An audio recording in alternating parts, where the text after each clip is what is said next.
तो friends, last video में हम लोगों ने कवर किया था कि जो मेटल्स के लिए जो अल्फ़ा की वैल्यू होगी वो नेगेटिव होगी, नॉन मेटल्स के लिए अल्फ़ा की वैल्यू पॉजिटिव होगी, और इमेजिनरी मटेरियल ऐसा मटेरियल जिसकी थर्मल कंडक्टिविटी के ऊपर टेम्परेचर का कोई इफेक्ट नहीं पड़ता, इमेजिनरी मटेरियल लिया था, उस पर अल्फ़ा की जो वैल्यू हमारे पास थी वो ज़ीरो हो गई थी। चलिए फ्रेंड्स, आगे कवर करते हैं।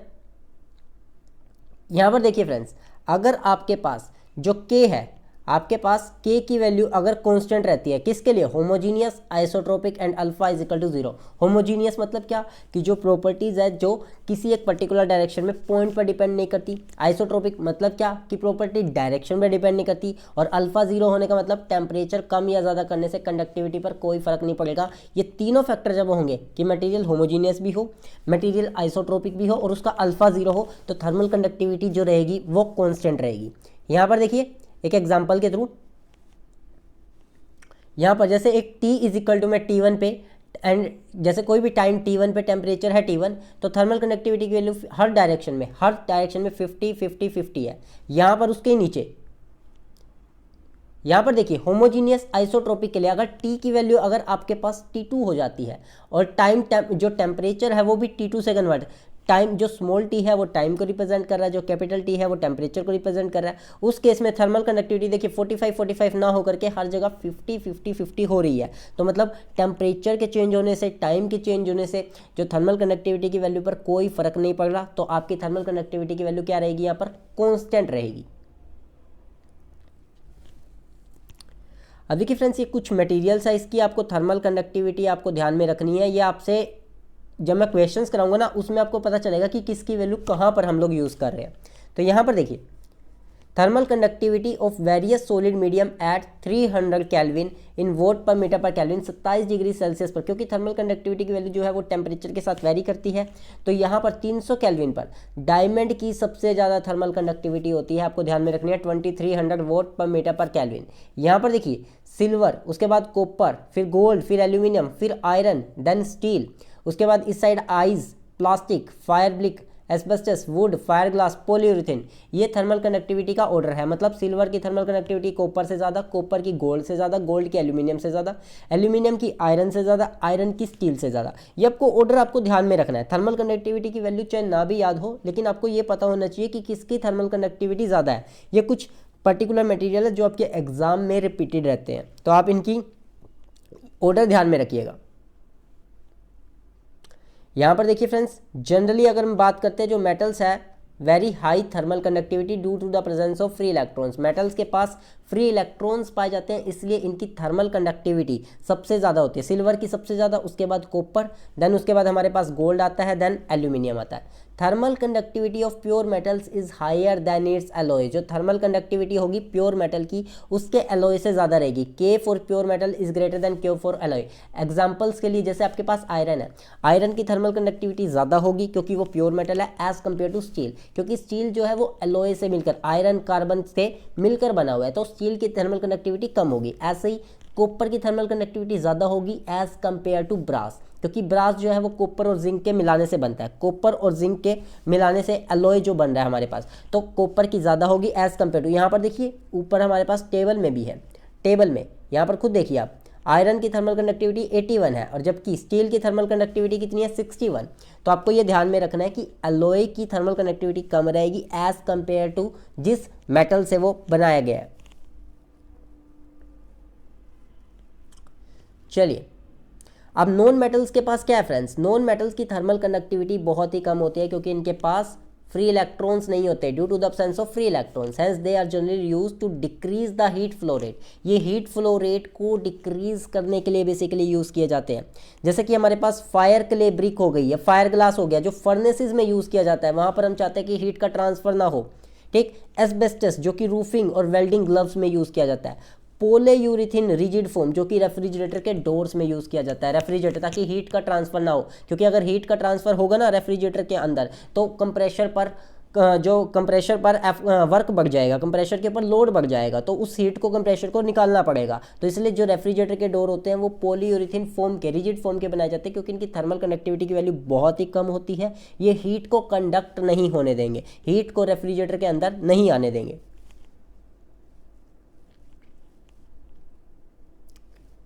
यहाँ पर देखिए फ्रेंड्स, मोस्ट इंपॉर्टेंट पॉइंट, जो रेगुलरिटी है लैटिस अरेंजमेंट की plays an important role in the energy transfer due to lattice vibrational waves. अगर आपका जो मटेरियल है उसके अंदर जो एटम्स अरेंज है, अगर उनमें रेगुलरिटी होगी, लैटिस अरेंजमेंट में अगर रेगुलरिटी होगी, तो लैटिस वाइब्रेशनल वेव्स के द्वारा हीट का ट्रांसफर बहुत अच्छे से होगा। हीट का जो लैटिस वाइब्रेशन, जो एटम्स एक दूसरे से कोलाइड करके अपनी हीट को ट्रांसफर करते हैं, वो इंपॉर्टेंट रोल प्ले करेगा अगर लैटिस आपका क्या है, रेगुलर लैटिस अरेंजमेंट है, जिन्हें हम फोनॉन्स बोलते हैं। इसी वजह से देखिए, यही कारण है crystalline material well ordered structure such as quartz has high thermal conductivity as compared to amorphous material such as glass। देखिए, जो आपका क्वार्ट्ज होता है और आपका जो ग्लास होता है, सेम दोनों मटेरियल के सेम मटेरियल के सिलिकॉन वगैरह के बनाए जाते हैं, लेकिन जो क्वार्ट्ज होता है ना, वो क्रिस्टलाइन मटेरियल है, उसके अंदर जो एटम्स की अरेंजमेंट है, एटम्स की वेल ऑर्डर्ड स्ट्रक्चर होते हैं। एमोर्फस में जो रेगुलर जो अरेंजमेंट होती है वो रेगुलर नहीं होती। ग्लास में जो आपके अरेंजमेंट होती है एटम्स की, वो इरेगुलर होती है, जिसकी वजह से उसकी थर्मल कंडक्टिविटी कम होती है। Crystalline material well ordered structure है, उनके अरेंजमेंट में, एटम्स के अरेंजमेंट में रेगुलरिटी है, जिसकी वजह से थर्मल कंडक्टिविटी ज़्यादा हो रही है। और अमोर्फस मटेरियल की, ग्लास की थर्मल कंडक्टिविटी कम है। यहाँ पर देखिए, नॉन मेटल्स जैसे कि डायमंड हो गया, बेरिलियम ऑक्साइड हो गया, इनकी के की वैल्यू बहुत ज़्यादा है। क्यों? क्योंकि इनके पास क्रिस्टलाइन स्ट्रक्चर होता है, इनके पास फ्री इलेक्ट्रॉन्स नहीं होते। कंडक्शन फ्री इलेक्ट्रॉन्स की वजह से होता है और लैटिस वाइब्रेशनल वेव्स की वजह से होता है। फ्री इलेक्ट्रॉन्स तो एब्सेंट है यहाँ पर, लेकिन लैटिस वाइब्रेशनल वेव्स जो है वो ज़्यादा इस वजह से हो पा रही है क्योंकि इनका जो स्ट्रक्चर है वो एक क्रिस्टलाइन, एक well order regular pattern arrangement होता है। जनरली अगर बात की जाए, good heat conductors are good electrical conductors except diamond and beryllium oxide. Generally जो हीट के अच्छे कंडक्टर होंगे ना, वो इलेक्ट्रिकल के भी अच्छे कंडक्टर्स होते हैं, क्योंकि फ्री इलेक्ट्रॉन्स की वजह से एक मटेरियल जो होता है वो अच्छा हीट का कंडक्टर भी होगा, अच्छा इलेक्ट्रिकल कंडक्टर होगा। लेकिन डायमंड और बेरिलियम ऑक्साइड हीट के तो अच्छे कंडक्टर है, लेकिन ये इलेक्ट्रिसिटी के अच्छे कंडक्टर नहीं है, क्योंकि ये फ्री इलेक्ट्रॉन्स नहीं है, ये इलेक्ट्रिसिटी को ट्रांसमिट नहीं कर पाते। फ्री इलेक्ट्रॉन्स अवेलेबल ना होने के कारण ये हीट के अच्छे कंडक्टर तो है, पर इलेक्ट्रिसिटी के अच्छे कंडक्टर नहीं है। तो यहां पर आप लोगों ने क्या सीखा फ्रेंड्स? जो थर्मल कंडक्टिविटी होती है वो basically property of the medium है। Ability of the medium to conduct heat, किसी भी मीडियम की हीट को कंडक्ट करने की एबिलिटी होती है। सॉलिड में कंडक्टिविटी किस वजह से? लैटिस वाइब्रेशनल वेव्स की वजह से और movement of free electrons. Lattice vibrational waves को फोनॉन्स भी कहते हैं। तो यहां पर हम लोगों ने क्या सीखा अब तक? मेटल्स के केस में जो थर्मल कंडक्टिविटी है वो डिक्रीज करती है अगर आप टेम्परेचर को इंक्रीज करते हो। टेम्परेचर को बढ़ाओगे, थर्मल कंडक्टिविटी क्या होगी? डिक्रीज कर जाएगी, अल्फा की वैल्यू नेगेटिव आएगी। वहीं नॉन मेटल्स के केस में थर्मल कंडक्टिविटी इंक्रीज करेगी if you increase the temperature. If you increase the temperature, alpha value positive रहेगी, थर्मल कंडक्टिविटी बढ़ जाएगी। के कांस्टेंट कब रहेगा? अगर मटेरियल आपका होमोजीनियस हो, मटेरियल आपका आइसोट्रोपिक हो और उसके अल्फा की वैल्यू जीरो, मतलब टेम्परेचर की वजह से उस पर कोई इफेक्ट ना पड़े, तब आपका जो थर्मल कंडक्टिविटी है वो कांस्टेंट रहता है। यहाँ पर देखिए यही बात मेंशन की है, यहाँ पर ऊपर मिसिंग था ये, on increasing the temperature metals की थर्मल कंडक्टिविटी डिक्रीज करेगी, अल्फा नेगेटिव। मेटल्स की थर्मल कंडक्टिविटी, नॉन मेटल्स की थर्मल कंडक्टिविटी इंक्रीज करती है, अल्फा पॉजिटिव, और के इज कांस्टेंट। अगर आप टेम्परेचर को इंक्रीज करते हो, कोई कांस्टेंट कब? जब होमोजीनियस, आइसोट्रोपिक एंड अल्फा की वैल्यू जीरो हो जाएगी। अब बात करते हैं गैसेज में कंडक्शन का मैकेनिज्म किस तरह से हो रहा है। Mechanism of conduction in case of gases. देखिए यहाँ पर क्या लिया, ये है हमारा हॉट सरफेस, ज़्यादा टेम्परेचर पे है, ये है कोल्ड सरफेस, इसका टेम्परेचर कम है यहाँ पर, और ये हमने दोनों सरफेस क्या कर दिया, इनको हमने कर दिया इंसुलेटेड। ये इंसुलेटेड सरफेस है हमारे पास। तो क्या होगा, अब यहाँ पर हाई टेम्परेचर मॉलिक्यूल्स जो होंगे वो लो टेम्परेचर मॉलिक्यूल्स की तरफ, हाई से लो की तरफ मॉलिक्यूल्स की मूवमेंट स्टार्ट हो जाएगी, और इन मॉलिक्यूल्स की काइनेटिक एनर्जी होगी। वो काइनेटिक एनर्जी किसके बराबर होगी? जो हम काइनेटिक थ्योरी ऑफ गैसेस में पढ़ते हैं, दैट इज 3/2 kT। यहाँ पर के क्या है? के है यहाँ पर बोल्ट्जमान कॉन्स्टेंट।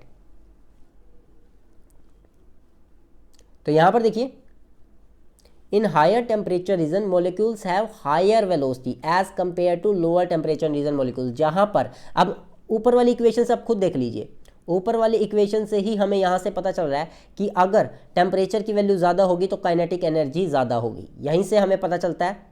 तो in higher temperature region molecules have higher velocity as compare to lower temperature region molecules. ठीक, जहां पर टेम्परेचर ज़्यादा होगा वहां पर मॉलिक्यूल्स की वेलोसिटी ज़्यादा होगी। If the molecules moves from high temperature region to lower temperature region, it transports the kinetic energy to lower transport reason.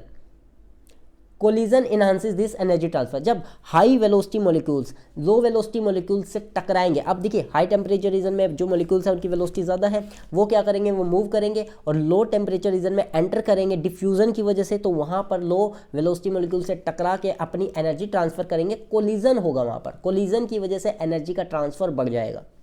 In gas conduction takes place due to, gases के अंदर, यहाँ पर देखिए friends,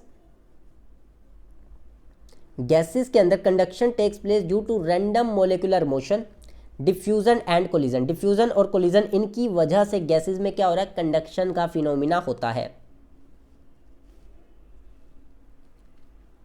चलिए यहां पर हमने क्या सीखा फ्रेंड्स, काइनेटिक एनर्जी कितनी है 3/2 kT, K is the Boltzmann constant. Kinetic energy का फॉर्मूला हाफ mv का स्क्वायर, दैट इज 3/2 kT। 2 से 2 कैंसिल आउट हो गया, 2 से 2 कैंसिल हुआ तो mv square is equal to में 3 kT आ गया।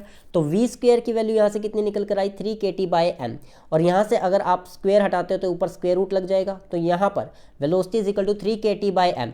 अगर अब यहाँ पे देखिए, अगर आपको टेम्परेचर फिक्स कर दिया जाए, टेम्परेचर फिक्स कर दिया जाए, m क्या है यहाँ पर, m is the molecular wait, m is the molecular wait. अगर मोलिकुलर वेट ज़्यादा होगा तो वेलोसिटी कम होगी, वेलोसिटी कम।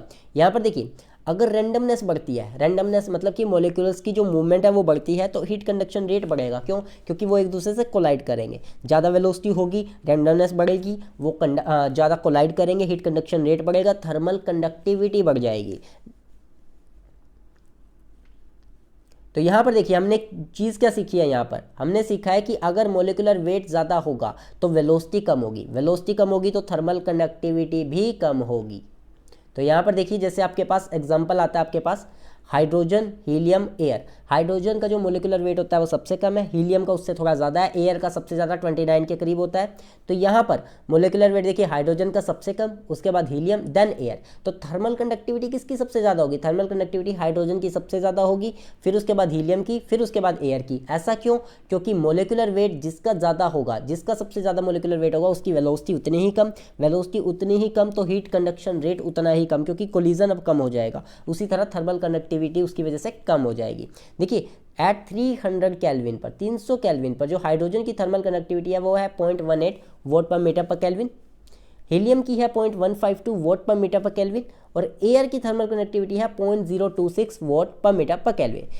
एट 1 एटमोसफेयर 100 डिग्री सेल्सियस पे जो वाटर वेव की जो थर्मल कंडक्टिविटी होती है वो है 0.0251 vote per metre per kelvin. तो यहाँ पर देखिए एयर की है 0.026, कब, 300 केल्विन पर, और वाटर वेपर की thermal conductivity 0.0251 at 100 degree Celsius. तो यहाँ से पता चलता है कि जो वाटर वेव की जो थर्मल कंडक्टिविटी, वाटर वेपर की जो थर्मल कंडक्टिविटी होती है वो एयर की थर्मल कंडक्टिविटी से कम होती है। 100 डिग्री सेल्सियस पर जो वाटर वेपर की थर्मल कंडक्टिविटी है वो 300 केल्विन की एयर की जो थर्मल कंडक्टिविटी है उससे कम है। यहाँ पर देखिए इनकी थर्मल कंडक्टिविटी कितनी कम है, 0.18, 0.152, 0.026। आयरन की कितनी थी, आयरन की 80 के करीब थी। सिल्वर की कितनी थी, सिल्वर की 429 के करीब थी। कॉपर की 405 के करीब थी। उनकी कितनी ज़्यादा है और इनकी कितनी कम है। तो ये हमारे पुअर कंडक्टर ऑफ हीट कहलाते हैं। ये हमारे क्या है, पुअर कंडक्टर ऑफ हीट।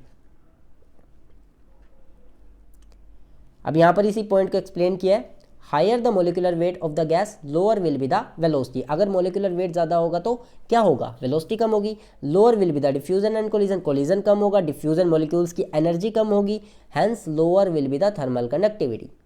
तो मोलिकुलर वेट के बढ़ने से थर्मल कंडक्टिविटी डिक्रीज कर जाएगी। तो जनरली हमारे पास क्या निकल कर आता है फ्रेंड्स, जनरली जो गैसेज होते हैं वो पुअर कंडक्टर ऑफ हीट होते हैं, पुअर कंडक्टर ऑफ हीट रहेंगे। अब बात करते हैं effect of temperature on thermal connectivity of gases. अगर टेम्परेचर को बढ़ाया जाए या कम किया जाए तो गैसेस की थर्मल कनेक्टिविटी पर क्या इफेक्ट पड़ेगा। अगर on increasing the temperature the velocity of the molecules increases. अगर आप टेम्परेचर को बढ़ाओगे जो मॉलिक्यूल्स की जो वेलोसिटी है वो बढ़ जाएगी। कैसे कि आपके पास रिलेशन क्या निकलता है, v इज इक्वल टू में 3 kT/m। टेम्परेचर अगर आपने बढ़ाया तो वेलोसिटी बढ़ जाएगी, वेलोसिटी बढ़ेगी, रैंडमनेस बढ़ जाएगी, leading to increase in thermal conductivity. Randomness बढ़ेगा, कोलिजन बढ़ेगा तो हीट ट्रांसफर बढ़ेगा। Basically thermal conductivity of gas increase कर जाएगी। हाफ mv का स्क्वायर 3/2 kT। ये k थर्मल कंडक्टिविटी नहीं है, ये k है बोल्ट्जमैन कांस्टेंट। तो यहाँ पर वेलोसिटी वेलोसिटी आ जाएगा 3 kT/m का स्क्वायर रूट। यहाँ पर अगर आप टेम्परेचर बढ़ाओगे वेलोसिटी बढ़ जाएगी, वेलोसिटी बढ़ जाएगी, कोलिजन बढ़ेगा, थर्मल कंडक्टिविटी इंक्रीज कर जाएगी। तो यहाँ पर ये देखिए हाइड्रोजन, हीलियम और एयर का हमारे पास एग्जांपल देखिए, एयर की थर्मल कंडक्टिविटी इंक्रीज कर रही है, आप 300 केल्विन से जैसे इस तरफ जा रहे हैं आपकी कंडक्टिविटी बढ़ रही है। हीलियम की थर्मल कंडक्टिविटी बढ़ रही है, हाइड्रोजन की थर्मल कंडक्टिविटी बढ़ रही है। हाइड्रोजन की सबसे ज़्यादा थी इसलिए सबसे ऊपर, हीलियम की उससे कम थी और एयर की सबसे कम। एयर की कितनी है 0.026, हीलियम की कितनी है 0.152 और हाइड्रोजन की कितनी है 0.18। आपको सिर्फ एयर की ध्यान में रखनी है 0.026 vote per metre per kelvin, ये थर्मल कंडक्टिविटी होती है एयर की, जो आपको ध्यान में रखनी है। तो बात करते हैं लिक्विड्स की। अब लिक्विड्स पर क्या इफेक्ट पड़ेगा? देखिए molecular conditions associated with liquid states are more difficult to describe. जो मोलिकुलर कंडीशंस होती है जो लिक्विड के लिए, उनको डिस्क्राइब करना काफ़ी डिफिकल्ट है। Physical conditions for explaining conduction are not well understood, ये भी हमारे लिए अच्छे से अंडरस्टूड नहीं कर पा रहे। जो हमारे पास फिजिकल कंडीशंस की हेल्प से हम कंडक्शन को अच्छे से नहीं समझ पा रहे।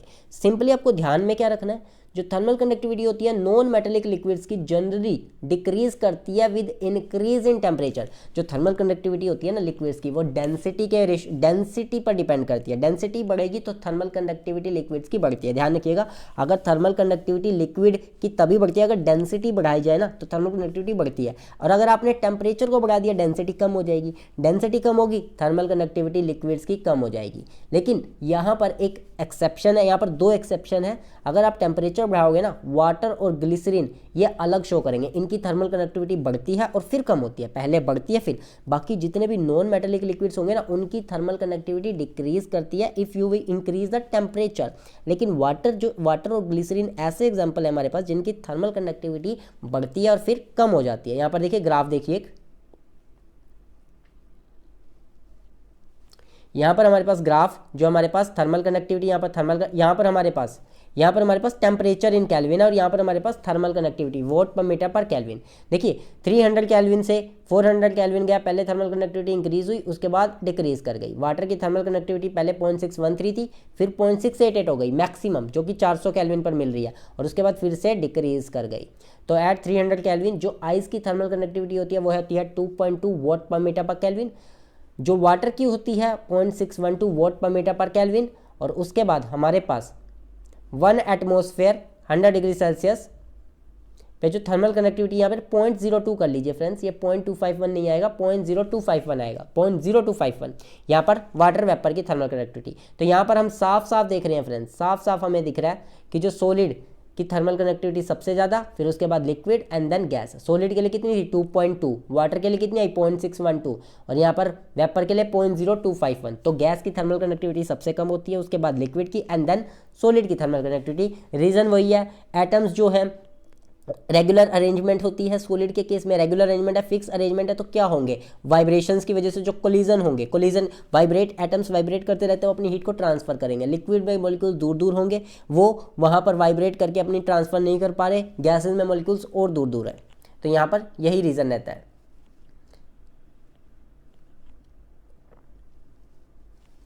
सॉलिड के केस में फ्री इलेक्ट्रॉन्स भी अवेलेबल रहते हैं। देखिए in liquids, liquid mercury has maximum thermal connectivity. Liquids के केस में जो मर्क्यूरी होगा ना, लिक्विड मर्क्यूरी, उसकी थर्मल कनेक्टिविटी रूम टेम्परेचर पर तो मर्क्यूरी लिक्विड स्टेट में ही मिलता है, उसकी थर्मल कनेक्टिविटी सबसे ज़्यादा रहती है। लिक्विड मेटल्स जैसे कि आपके पास लिक्विड मर्क्यूरी है, उसकी very high thermal connectivity, hence they are used in high heat flow rate operation such as nuclear power plants. इनकी थर्मल कनेक्टिविटी इतनी ज़्यादा होने के कारण, लिक्विड में मर्क्यूरी की थर्मल कनेक्टिविटी सबसे ज़्यादा होने के कारण ही इसे हीट फ्लो रेट ऑपरेशन जैसे कि न्यूक्लियर पावर प्लांट्स में यूज़ किया जाता है। इसकी थर्मल कनेक्टिविटी 300 केल्विन पर कितनी होती है 8.43 vote per metre per kelvin, ये मर्क्यूरी की थर्मल कनेक्टिविटी होती है।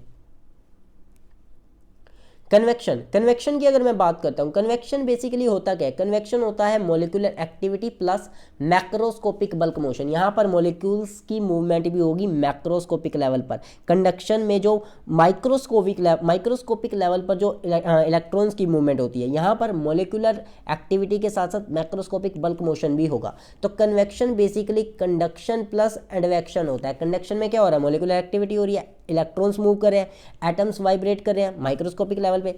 मैक्रोस्कोपिक पूरा का पूरा जो मटेरियल है जिस मीडियम में है वो ही उसके पार्टिकल्स मूव करने लग जाए तो उसे एडवेक्शन बोलते हैं। तो कन्वेक्शन आपका कंडक्शन प्लस एडवेक्शन दोनों की वजह से होता है। तो कन्वेक्शन की डेफिनेशन देख लीजिए, convection is the mode of heat transfer which is associated with diffusion of energy, energy का डिफ्यूजन हो रहा है हाई से लो की तरफ, due to molecular activity, molecular activity की वजह से, and energy transfer due to macroscopic bulk motion. Molecular activity में आपके पास कंडक्शन आ गया और मैक्रोस्कोपिक बल्क मोशन में आपके पास क्या आ गया, एडवेक्शन आ गया। तो कन्वेक्शन किस वजह से हुआ, molecular activity plus macroscopic bulk motion की वजह से। फ्रेंड्स यहाँ पर आपका पूरा हीट एंड मास ट्रांसफर मैं पूरा का पूरा रिवाइज करा रहा हूँ, पूरा हर एक कॉन्सेप्ट हर एक टॉपिक में डिस्कस करने वाला हूँ। जो कोर्स है ये मैकेनिकल और केमिकल के लिए है। आप अगर आपने पहले ये सब्जेक्ट्स पढ़ रखा है तो आप स्पीड को इंक्रीज कर सकते हैं, आपका टाइम सेव हो जाएगा, बहुत टाइम सेव हो जाएगा अगर आप स्पीड को 1.5 या 2 के करीब कर लेते हैं। लेकिन अगर आप पहली बार इस सब्जेक्ट को पढ़ रहे हैं आपका पूरा कोर्स तैयार हो जाएगा। इसके बाद मैं इसके प्रीवियस ईयर भी डिस्कस करूँगा मैकेनिकल और केमिकल ब्रांच के। चलिए तो यहाँ पर देखिए फ्रेंड्स एक छोटा सा कंसेप्ट समझिए, अगर आप टेम्परेचर को बढ़ाते हो तो डेंसिटी डिक्रीज करती है। जो हमारी आइडियल गैस इक्वेशन होती है PV is equal to MRT, वहाँ से हमारे पास P इज इक्वल टू में प्रेशर इज इक्वल टू में ρRT निकल कर आता है। तो अगर आप टेम्परेचर को बढ़ाते हो तो डेंसिटी आपकी डिक्रीज करती है। तो यहाँ पर वही कंसेप्ट है। यहाँ पर हमारे पास एक छोटा सा बीकर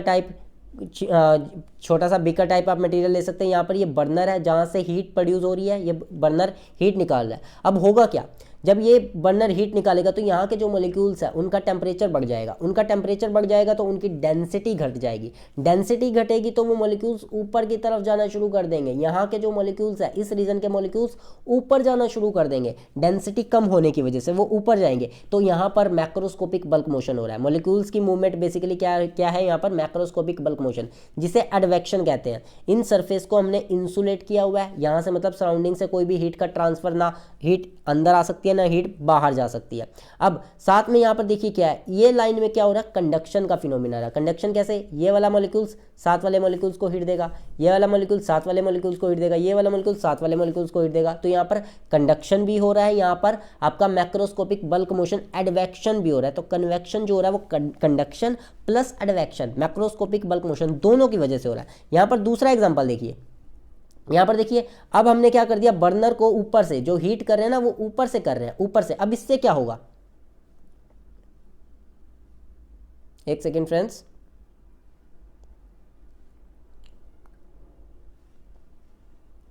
तो यहां पर हम कहां से, देखिए ऊपर से हम इसे हीट कर रहे हैं तो ऊपर से हीट करेंगे। अब यहाँ के मॉलिक्यूल्स का टेम्परेचर कम होगा, मॉलिक्यूल्स का टेम्परेचर बढ़ जाएगा, टेम्परेचर बढ़ेगा डेंसिटी कम। अब ये ऊपर तो जा नहीं सकते और नीचे ये जाएंगे नहीं, क्योंकि नीचे वाले मॉलिक्यूल्स की डेंसिटी ज़्यादा है, ऊपर वाले मॉलिक्यूल्स की डेंसिटी कम हो गई, वो ऊपर ही फ्लोट करते रहेंगे। तो अब जो मॉलिक्यूल्स हैं वहाँ पर मॉलिक्यूल्स की मूवमेंट रुक चुकी है, यहाँ पर बल्क मोशन नहीं हो रहा, किसी भी तरह का कोई बल्क मोशन नहीं हो रहा। लेकिन यहाँ के जो एटम्स है, ये वाले एटम साथ वाले एटम को हीट देंगे, ये वाले एटम साथ वाले एटम्स को हीट देंगे, ये वाले एटम साथ वाले एटम्स को हीट देंगे। तो हीट का जो हीट है वो कंडक्ट होती रहेगी, कंडक्शन के थ्रू हो रही है, कोई भी मॉलिक्यूल्स की मूवमेंट नहीं है। तो यहाँ पर एडवेक्शन तो जीरो हो गया, लेकिन सिर्फ और सिर्फ क्या होगा, यहाँ पर सिर्फ कंडक्शन होगा। तो यहाँ पर देखिए फ्रेंड्स, जो कन्वेक्शन है वो कंडक्शन प्लस एडवेक्शन दोनों होता है। If there is no macroscopic bulk motion, advection zero हो गया तो उस केस में जो कंडक्शन होगा वो कन्वेक्शन के बराबर हो जाएगा। कन्वेक्शन किसके बराबर होगा, कंडक्शन के। यहां पर देखिए जो मैंने आपको बताया था PV is equal to MRT, ये हमारे पास आइडियल गैस इक्वेशन है।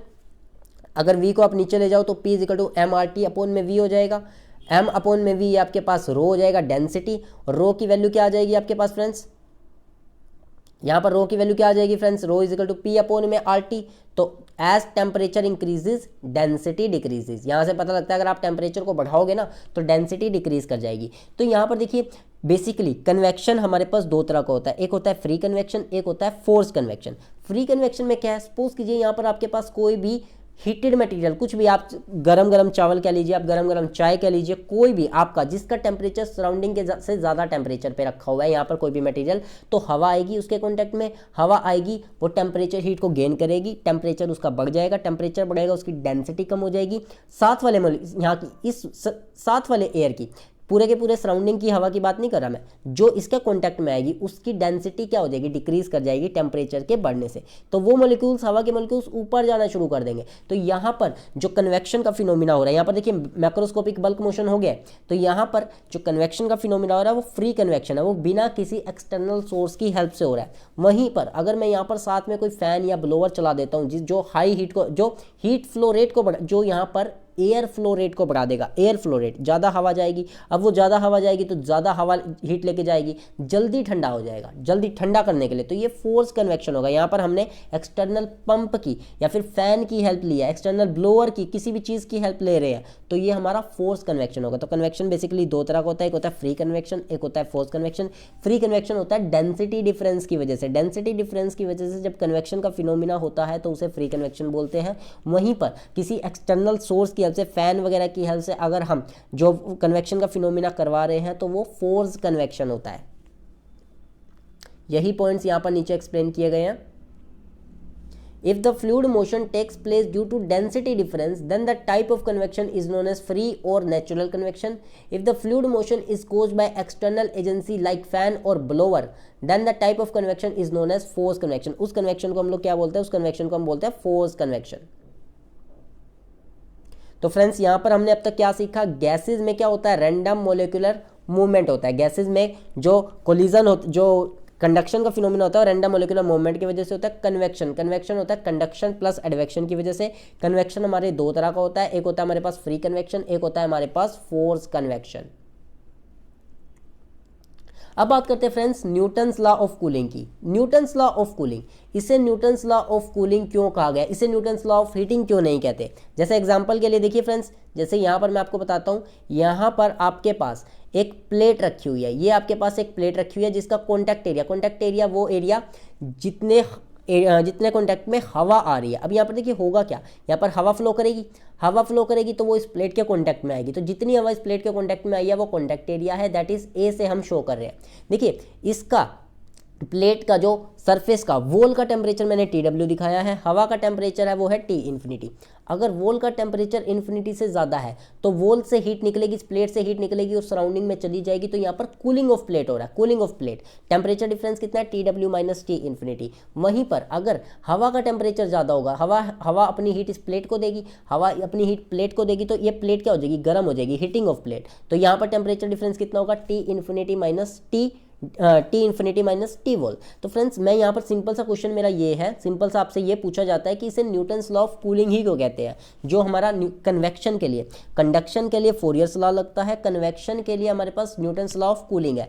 इसे कूलिंग ही क्यों कहा जाता है, इसे न्यूटन्स लॉ ऑफ हीटिंग क्यों नहीं कहते, क्योंकि ये जो एक्सपेरिमेंट है ये परफॉर्म किया गया था कॉपर की स्फेरिकल बाल्स को कूल करने के लिए। कॉपर की स्फेरिकल बाल्स को कूल करने के लिए एक्सपेरिमेंट परफॉर्म किया गया था, इसलिए हम इसे न्यूटन्स लॉ ऑफ कूलिंग कहते हैं। न्यूटन्स लॉ ऑफ कूलिंग इसे कहा जाता है, इसे न्यूटन्स लॉ ऑफ हीटिंग नहीं कहते।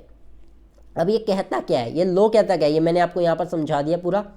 अब ये देखिए, according to Newton's law of cooling, इसके अकॉर्डिंग होता क्या है, कन्वेक्शन के लिए ये लॉ लगता है, heat flux convected is directly proportional to temperature difference. कितना हीट फ्लक्स कन्वेक्ट होगा, कितना कन्वेक्शन होगा हीट फ्लक्स का, वो डायरेक्टली प्रोपोर्शनल होता है टेम्परेचर डिफरेंस के। तो Q dot is directly proportional to delta T। और Q हीट फ्लक्स क्या होता है हमारे पास, total heat per unit area, इसकी यूनिट क्या रहेगी, वॉट पर मीटर स्क्वायर।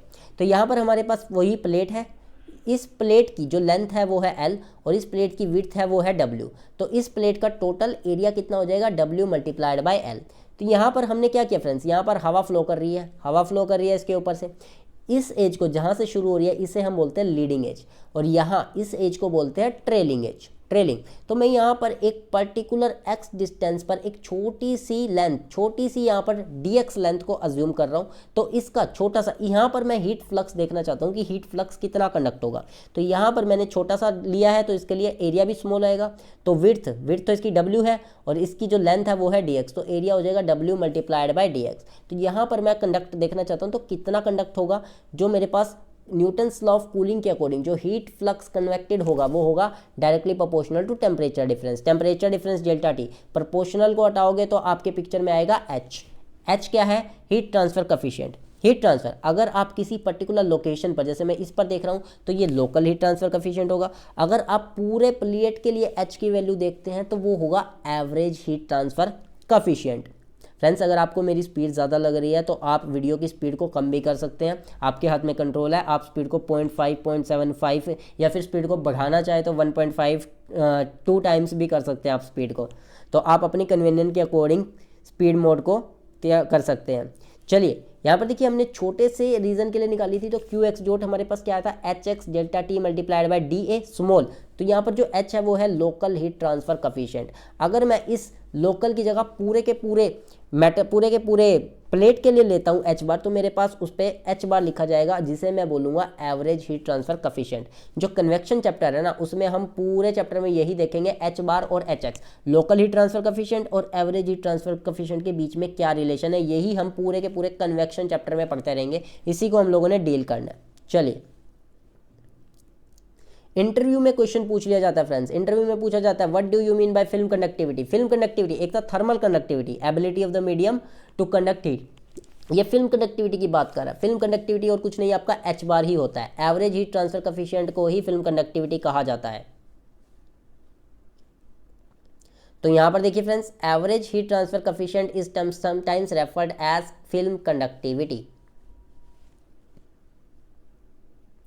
अब इसकी यूनिट्स निकाल लेते हैं, इस एच की यूनिट्स निकाल लेते हैं, बहुत इंपॉर्टेंट है, आपको ध्यान में याद रखनी है, वोट पर मीटर स्क्वायर पर केल्विन। तो देखिए आई कैसे, Q dot is equal to में h bar A delta T, तो यहाँ से एच बार आ जाएगा क्यू डॉट अपॉन में ए डेल्टा टी। इसकी जो एस आई यूनिट बनेगी, क्यू डॉट हो जाएगा हमारे पास वोट, एरिया हो जाएगा मीटर स्क्वायर, और डेल्टा टी डिग्री सेल्सियस। आप डिफरेंस है यहाँ पर, तो आप केल्विन भी यूज़ कर सकते हो, वोट पर मीटर स्क्वायर पर केल्विन। अब यहाँ पर एक ध्यान रखिए फ्रेंड्स, जब क्रिटिकल रेडियस ऑफ इंसुलेशन आएगा आपके पास, वहाँ पर बच्चों को बड़ा कन्फ्यूजन रहता है। जो critical radius of insulation RC होता है वो आपके पास के बाई एच होता है, लेकिन बच्चे कई बार एच बाई के कर देते हैं, कन्फ्यूजन रहता है। तो यहाँ पर देखिए आप कैसे याद में रखोगे, तो क्रिटिकल रेडियस है तो उसकी यूनिट मीटर में आएगी, मीटर। अगर आप के को एच बार से डिवाइड करते हो तब आपके पास मीटर आएगा, अगर आप एच बार को के से डिवाइड करते हो तब आपके पास मीटर नहीं आएगा। यहाँ पर देखिए के की यूनिट होती है vote per metre per kelvin, और एच बार की यूनिट होती है वोट पर मीटर स्क्वायर पर केल्विन। तो वोट से वोट कैंसिल हो जाएगा, तो यहाँ से आपके पास वोट से वोट कैंसिल हो जाएगा, मीटर से आपके पास मीटर स्क्वायर है, नीचे मीटर बचेगा, केल्विन से केल्विन, और ये मीटर ऊपर आ जाएगा। तो आपको थर्मल कंडक्टिविटी को जब आप एच बार से डिवाइड करते हो तो आपके पास मीटर निकल कर आता है, एम निकल कर आता है, ध्यान में रखिएगा फ्रेंड्स। इसका डायमेंशनल फॉर्मूला निकाल लेते हैं फ्रेंड्स। डायमेंशनल फॉर्मूला देखिए हमारे पास Q अपॉन में A डेल्टा टी है, Q डॉट का हम लोगों ने ऑलरेडी निकाला हुआ है M L two T minus 3। यहाँ पर देखिए, यहाँ पर साइड में निकाल कर दिखाया है, Q डॉट क्या होगा, dQ divided by dt। Q क्या है, जूल, न्यूटन मीटर यानी कि M1 L1 T minus 2 multiplied by L, तो हो जाएगा ML2 माइनस 2, और अपॉन में क्या पड़ा हुआ, अपॉन में T पड़ा हुआ है, तो Q का हमारे पास डायमेंशनल फॉर्मूला आ जाएगा ML2 T minus 3, Q dot का आ गया। एरिया का हमारे पास होगा L2 और डेल्टा टी का हो जाएगा थीटा, टेम्परेचर के लिए थीटा यूज़ करते हैं। तो यहाँ पर हमारे पास क्या हो जाएगा, MT माइनस 3 थीटा इनवर्स, इसका डायमेंशनल फॉर्मूला ऑब्जेक्टिव पेपर में आपसे पूछा, ऑब्जेक्टिव क्वेश्चंस में आपके पास 1 नंबर में पूछा जा सकता है। अब देखिए फ्रेंड्स, जैसे कि आप फ्लूइड मैकेनिक्स में बाउंड्री लेयर थ्योरी पढ़ते हो, वैसे यहाँ पर थर्मल बाउंड्री लेयर आता है। अब होता क्या है, देखिए ये है आपके पास एक प्लेट जिसका टेम्परेचर है बहुत ज़्यादा, यहाँ से आपके पास फ्री स्ट्रीम एयर आ रही है जिसकी वेलोसिटी होगी आपके पास u इन्फिनिटी, और इसका टेम्परेचर होगा T इन्फिनिटी। यहाँ पर KS KF, यहाँ पर KS दिखा रखा है थर्मल कंडक्टिविटी सॉलिड सरफेस के लिए, F के लिए थर्मल कंडक्टिविटी फ्लूइड के लिए, टेम्परेचर प्रोफाइल डेल्टा T, और यहाँ पर देखिए वॉल का temperature is greater then infinity किसका टेम्परेचर है, एयर का, T इन्फिनिटी से। तो यहाँ पर देखिए जैसे ही आपके पास ये एयर फ्री स्ट्रीम जो आपके पास एयर आएगी, बाउंड्री लेयर थ्योरी में क्या होता है, जो आपके पास नो स्लिप कंडीशन, मतलब कि जो सरफेस वाला जो मॉलिक्यूल्स होगा नो स्लिप कंडीशन में, उसकी वेलोसिटी क्या हो जाती है, जीरो हो जाती है, और धीरे धीरे वो वेलोसिटी बढ़ती चली जाती है, और एट अ डेल्टा थिकनेस जो वेलोसिटी होगी वो फ्री स्ट्रीम वेलोसिटी जितनी हो जाती है। तो ये बाउंड्री लेयर थिकनेस का कॉन्सेप्ट आता है।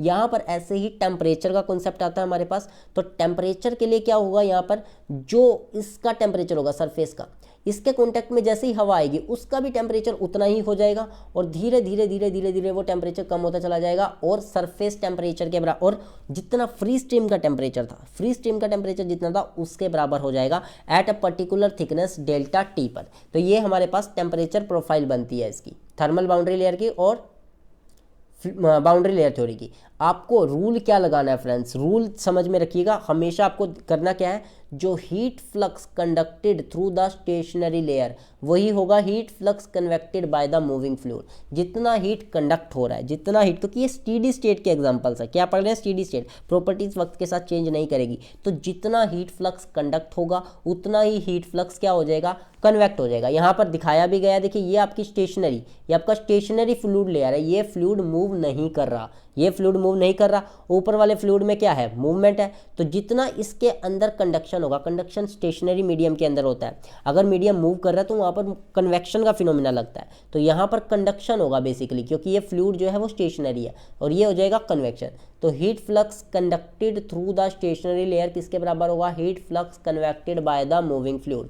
अब कंडक्शन के लिए माइनस का k of curly T by करली वाई, बिल्कुल इसके सरफेस पर normal at y is equal to 0, और ये कन्वेक्शन कितना होता है, एच एक्स डेल्टा टी, ये हीट फ्लक्स है, एरिया की बात नहीं करेंगे, तो यहाँ से हम एच एक्स की वैल्यू निकाल देंगे, माइनस का k of curly T d T by d y at y is equal to 0 upon में डेल्टा टी।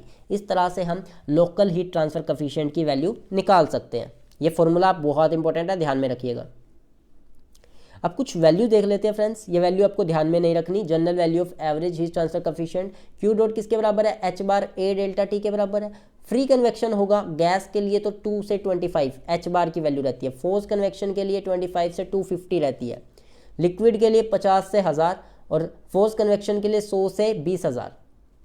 फेस चेंज के दौरान ड्यूरिंग बॉइलिंग और कंडेंसेशन जो एच बार होता है वो आपका 2500 से 1 लाख के करीब होता है। तो फ्री कन्वेक्शन बाय गैस में आपको मिनिमम एच बार मिल रहा है, मतलब कि आपका अगर गैसेस की वजह से फ्री कन्वेक्शन हो रहा है तो आपका एवरेज हीट ट्रांसफर कोफिशिएंट सबसे कम है, और सबसे ज़्यादा कम मिल रहा है force convection by liquid. Liquid का जब फोर्स कन्वेक्शन कर रहे हैं उस टाइम पर आपको मैक्सिमम एच बार मिलता है। आपको ये वैल्यू याद नहीं रखनी, सिर्फ जस्ट देखने के लिए, कॉन्सेप्ट्स को समझने के लिए कि फ्री कन्वेक्शन में एच बार कितना कम रहता है। Average heat transfer coefficient is not constant. देखिए जो थर्मल कंडक्टिविटी थी ना, thermal conductivity is basically property of the medium, medium पर डिपेंड करती थी, पर जो एवरेज हीट ट्रांसफर कोफिशिएंट होता है ये मीडियम पर डिपेंड नहीं करता, इट इज़ नॉट कांस्टेंट, ये चेंज होता रहता है। फ्री के लिए अलग रहेगा, फोर्स कन्वेक्शन के लिए अलग रहेगा आपके पास, फ्री और लिक्विड के लिए अलग रहेगा, गैसेस के लिए आपके पास अलग है। Average heat transfer coefficient is not constant, it depends upon phase of the liquid, liquid के फेज पर, गैस है या लिक्विड है, एंड टाइप्स ऑफ कन्वेक्शन की कन्वेक्शन किस तरह का, फ्री कन्वेक्शन है या फोर्स कन्वेक्शन है, इन चीज़ों पर भी ये डिपेंड करता है। तो average heat transfer coefficient for force convection is much more than the average heat transfer coefficient for free convection. तो जो एवरेज हीट ट्रांसफर कोफिशिएंट की जो वैल्यू है फोर्स कन्वेक्शन के लिए वो बहुत ज़्यादा है as compare to average heat transfer coefficient for free convection, उसके लिए ज़्यादा रहती है, फ्री से ज़्यादा रहती है फोर्स में।